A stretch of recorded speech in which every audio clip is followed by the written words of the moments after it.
नाज़रीन कराम, एक अच्छा शौहर सिर्फ कमाने वाला नहीं होता बल्कि वो अपनी बीवी के दिल का मुहाफ़िज़ होता है। इस्लाम ने शौहर को सिर्फ अख्तियार नहीं दिया बल्कि ज़िम्मेदारी दी है।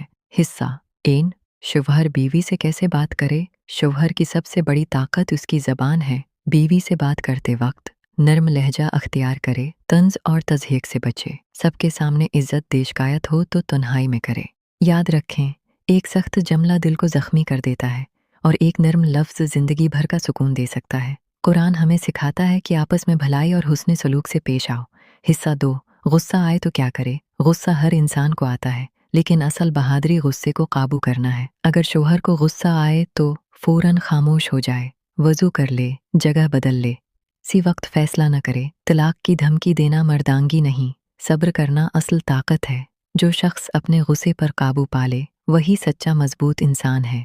हिस्सा 3, निर्म मिजाजी की मिसाल। हमें सबसे बेहतरीन मिसाल मिलती है मोहम्मद सल्लल्लाहु अलैहि वसल्लम की मुबारक ज़िंदगी से। आप सल्लल्लाहु अलैहि वसल्लम घर में अपनी अज़वाज मतहरात की मदद फरमाते थे। कभी सख्त ज़बान इस्तेमाल नहीं की, मुस्कुराकर बात करते, घरेलू कामों में हाथ बटाते। एक मर्तबा भी ऐसा साबित नहीं कि आप सल्लल्लाहु अलैहि वसल्लम ने अपनी किसी ज़ोजा पर हाथ उठाया हो। आपने फरमाया, तुम में सबसे बेहतर वो है जो अपने घर वालों के लिए बेहतर हो। सोचें, जब दुनिया के सबसे अजीम इंसान ने घर में नरमी अख्तियार की तो हम किस बात पर गुरूर करें।